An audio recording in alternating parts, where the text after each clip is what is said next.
All right, in this discussion we're going to begin thinking about simple harmonic motion. The models we're going to look at, there are going to be two basically. There's going to be a spring system and a pendulum, where the angle is pretty small. So we're laying the foundation here. So this is really a chapter where you're going to have to develop your intuition. I want to just talk about a couple of physical quantities that I want to make sure that you can identify from a graph. Okay?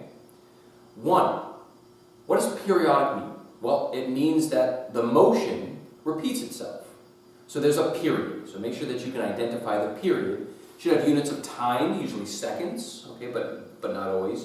But the period is time.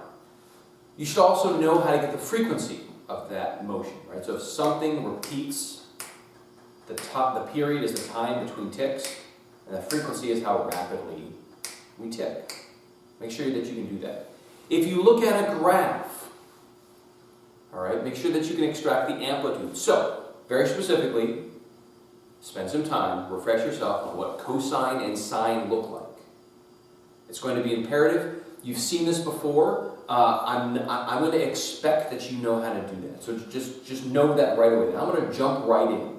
So if you struggle with cosine and sine, make sure that you do whatever you have to do to gain an intuition, right? So I'm going to figure out where we are in class, but you should know what a sine wave looks like, what a cosine looks like.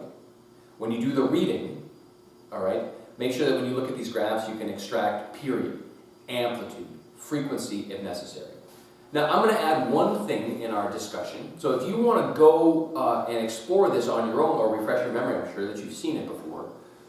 In the text, you introduce cosine in this way, that we have the position as a function of time, right? So again, we have the position. I'm saying it's explicitly a function of time, which they will be.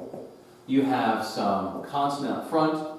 You have the cosine that shows up in here. You have an omega t here. And this is sort of what it looks like in the text. Right? Make sure you can identify what this is. What this is the time.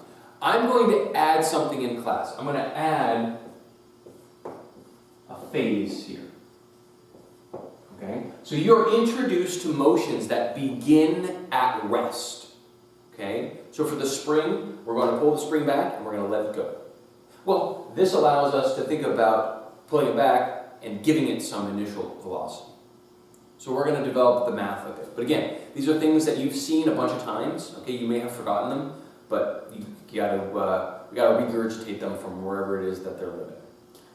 Spend some time, write down some formula, plot some stuff up, push yourself, and show me what you're doing. Come in and make sure that you're thinking about it correctly. Have a little fun. I think sines are going to be fun, but this is foundational for the next class and actually for the remainder of the term. So build a solid foundation now.